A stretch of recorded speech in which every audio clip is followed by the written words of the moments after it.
আমার নাম সাবিনা, আমি একজন ছাত্রী। আপনি উদাহরণ দিলেন কিভাবে আমরা ছাত্ররা তরুণরা তীর ছুঁড়ে তারপর লক্ষ্যবস্তুকে নিশানা করি।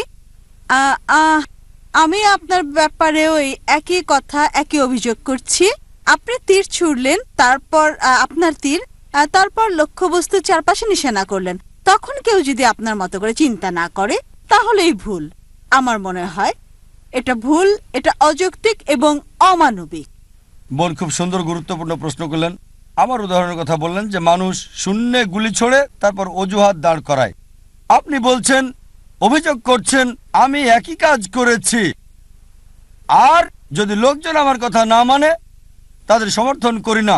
বোন, আমাকে বলেন আমার ভুলটা কোথায়, আমার লেকচারের কোন অংশে শূন্যে গুলি ছুঁড়েছি আর কারণ দাঁড় করিয়েছি। আমি উদাহরণ দিয়েছি। লোকজন গ্রাজুয়েশন করে কেন করছো আমি জানি না, কি করবে বলতে পারবো না, পাশ করার পর তুমি কি করবে জানি না, আমি উদাহরণ দিয়েছি।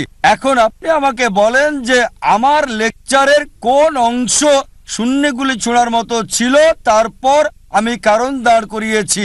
যদি না থাকে তাহলে বলবো আপনি শূন্যে গুলি ছুড়ছেন আর অজুহাত দাঁড় করাচ্ছেন।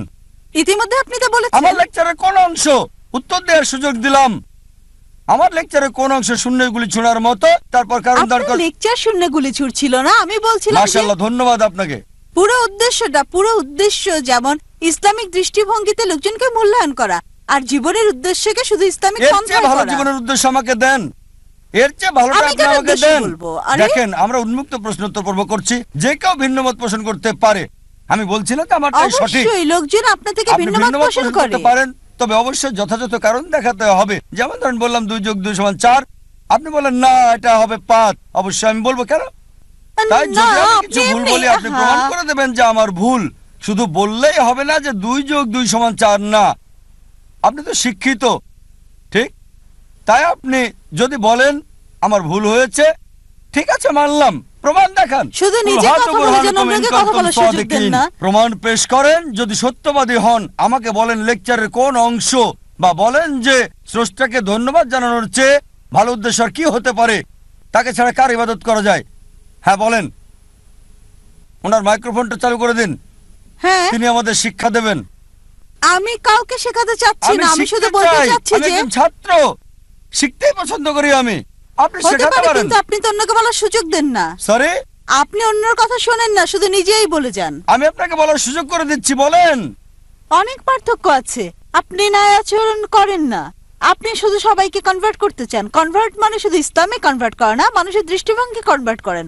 কারণ অনেক মতপার্থক্য রয়েছে। আপনি আমার প্রশ্নের উত্তর দিচ্ছেন না বোন, আষাঢ়ে গল্প বলেই যাচ্ছেন। আমি আষাঢ়ে গল্প বলছি না, জীবনের উদ্দেশ্য কি? আপনার প্রত্যাশা অনুযায়ী বলবো। আমি উত্তর দেব আপনার মত মতো। না বোন, আমি আমার মতো করে উত্তর দিব। আপনার মত আষাঢ়ে গল্প। আমি আপনার জবাব শুনেছি, ধন্যবাদ বোন, আপনার মন্তব্যের জন্য ধন্যবাদ। দর্শকদের হাতে বিচারটা ছেড়ে দিলাম। কতজন আপনার পক্ষে কথা বলে আর কতজন আমার কথা মানে, আমার অনুসারীর কোনো দরকার নেই। পরে যখন লেকচার দেবেন আশা করছি দর্শক পাবেন অনেক বেশি, তখন তারা আপনার উত্তর জানবে সৃষ্টির উদ্দেশ্য নিয়ে।